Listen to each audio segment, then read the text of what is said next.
जय श्री कृष्णा, राधे राधे। मैं मीनू शर्मा आप सभी का आपके अपने YouTube चैनल की कथा टीवी पर स्वागत करती हूँ। प्रिय दर्शकों, आप सभी को आज लोहड़ी के त्योहार की हार्दिक शुभकामनाएं। देखिए, आज तारीख है 13 जनवरी और वार है मंगलवार और आज माघ माह के कृष्ण पक्ष की दशमी तिथि है, जो कि दोपहर 3:18 तक रहेगी और उसके बाद प्रारंभ हो जाएगी एकादशी तिथि। और अगर मैं अब आपको आज के शुभ मुहूर्त के बारे में बताऊं, तो आज ब्रह्म मुहूर्त का समय रहेगा सुबह 5:38 से लेकर 6:26 तक और अमृत काल का समय रहेगा दोपहर 2:15 से लेकर 4:03 तक। और आज सूर्योदय का समय रहेगा सुबह 7:14 और सूर्यास्त का समय रहेगा शाम 5:56 और चंद्रोदय का समय रहेगा रात 2:28। और आज की इस वीडियो में आप रसपान करेंगे माघ मास महात्म्य के 10वें अध्याय का। तो आज का यह 10वां अध्याय शुरू करने से पहले चलिए जान लेते हैं कि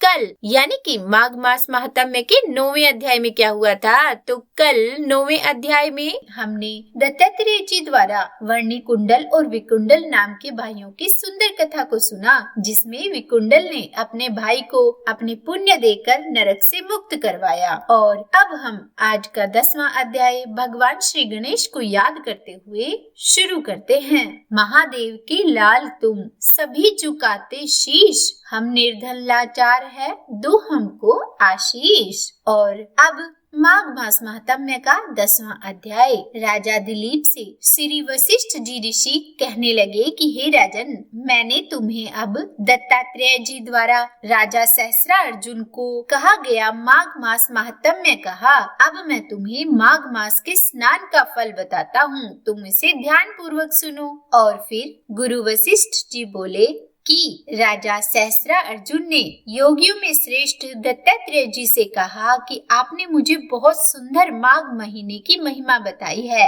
और मुझे यह सुनकर बहुत ही आश्चर्य हुआ कि किस प्रकार एक वैश्य माघ स्नान करने के पुण्य से जीवन भर किए गए पापों से मुक्त होकर स्वर्ग को गया और फिर उसने अपने भाई को भी नरक से मुक्त करवाया। तो कृपया करके अब आप मुझे माघ स्नान के नियम बताइए। तब दत्तात्रेय जी बोले कि जल स्वभाव से ही उज्जवल, निर्मल, शुद्ध, मलनाशक और पापों को धोने वाला है। जल सब प्राणियों का पोषण करने वाला है, ऐसा वेदों में कहा गया है। सूर्य के मकर राशि में आने पर माघ मास में यदि गौ के पैर डूबने योग्य जल से भी स्नान किया जाए तो भी मनुष्य स्वर्ग को प्राप्त होता है। यदि कोई सारा मास स्नान करने में असमर्थ हो तो 3 दिन ही स्नान करने से पापों का नाश हो जाता है। जो व्यक्ति थोड़ा ही दान करे वह भी धनी और दीर्घायु होता है। 5 दिन स्नान करने से चंद्रमा के समान शोभायमान होता है। इसीलिए अपना शुभ चाहने वालों को माघ मास में घर से बाहर स्नान अवश्य करना चाहिए। तो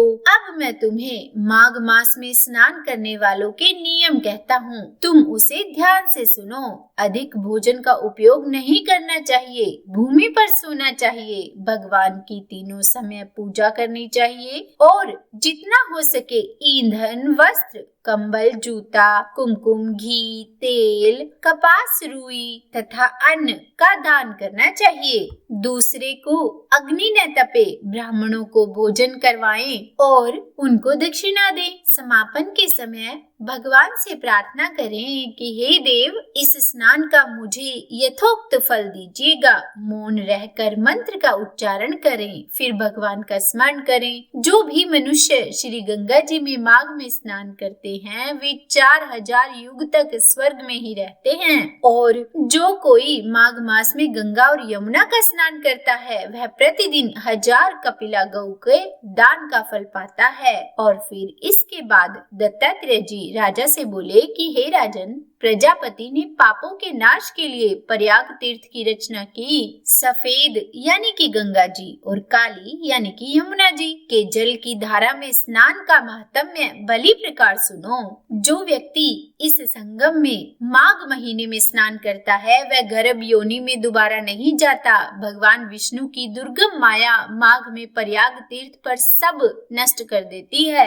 माघ मास में प्रयाग में स्नान करने से मनुष्य अच्छे भोगों को भोग कर ब्रह्मा को प्राप्त होता है। माघ मास तथा मकर के सूर्य में जो प्रयाग में स्नान करता है उसके पुण्यों की गिनती चित्रगुप्त भी नहीं कर सकते। 100 साल तक निराहार रहकर जो पुण्य प्राप्त होता है वही फल माघ महीने में 3 दिन प्रयागराज में स्नान करने से प्राप्त हो जाता है। जैसे सर्प पुरानी केंचुली को छोड़कर नया रूप ग्रहण करता है वैसे ही माघ मास में स्नान करने से मनुष्य पापों को छोड़कर स्वर्ग को प्राप्त होता है। परंतु गंगा यमुना के संगम में स्नान करने से हजारों गुना फल अधिक मिलता है। हे राजन, जिसको अमृत कहते हैं वह यह त्रिवेणी है। ब्रह्मा, शिव, रुद्र, आदित्य, मरुत्कण, गंधर्व, लोकपाल, यक्ष, किन्नर, अणिमदि गुणों में सिद्ध तत्वज्ञानी ब्रह्माणी, पार्वती, लक्ष्मी, शची, नैना, दिति, आदिति, संपूर्ण देव पत्नियां तथा नागों की स्त्रियां